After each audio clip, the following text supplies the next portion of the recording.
Doctor, काल जरा बाहेर खाऊन आलो आणि रात्रभर मुलानं उलट्या केल्या.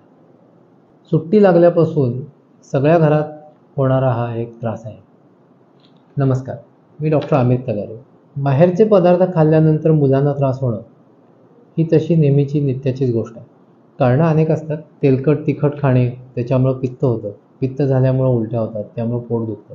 काही वेळा त्यातल्या अस्वच्छ पाण्यामुळं किंवा ते पदार्थ साठवण्याच्या पद्धतीमुळं इन्फेक्शन्स होतात, जंतुदोष होतात आणि ते जंतुदोष झाल्यामुळं उलट्या होणे, संडासला लागणे, पोट दुखणे हे आजार होतात.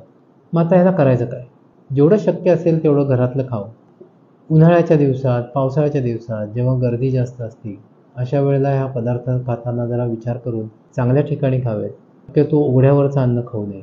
शक्यतो जे पदार्थ गरम असतात ते खाल्ले तर त्याच्यातनं होणारा धोका कमी असतो. जिथं पाणी स्वच्छ वापरता येईल अशा ठिकाणी ते खावेत आणि जिथं भांडी स्वच्छ करण्याची व्यवस्थित यंत्रणा आहे अशा ठिकाणी आपण खाल्लं तर आपल्याला हे त्रास कमी होऊ शकतात. योग्य काळजी घेतली तर आपली सगळ्यांचीच सुट्टी आनंदात जाऊ शकते आणि हा त्रास वाचू शकतो. धन्यवाद.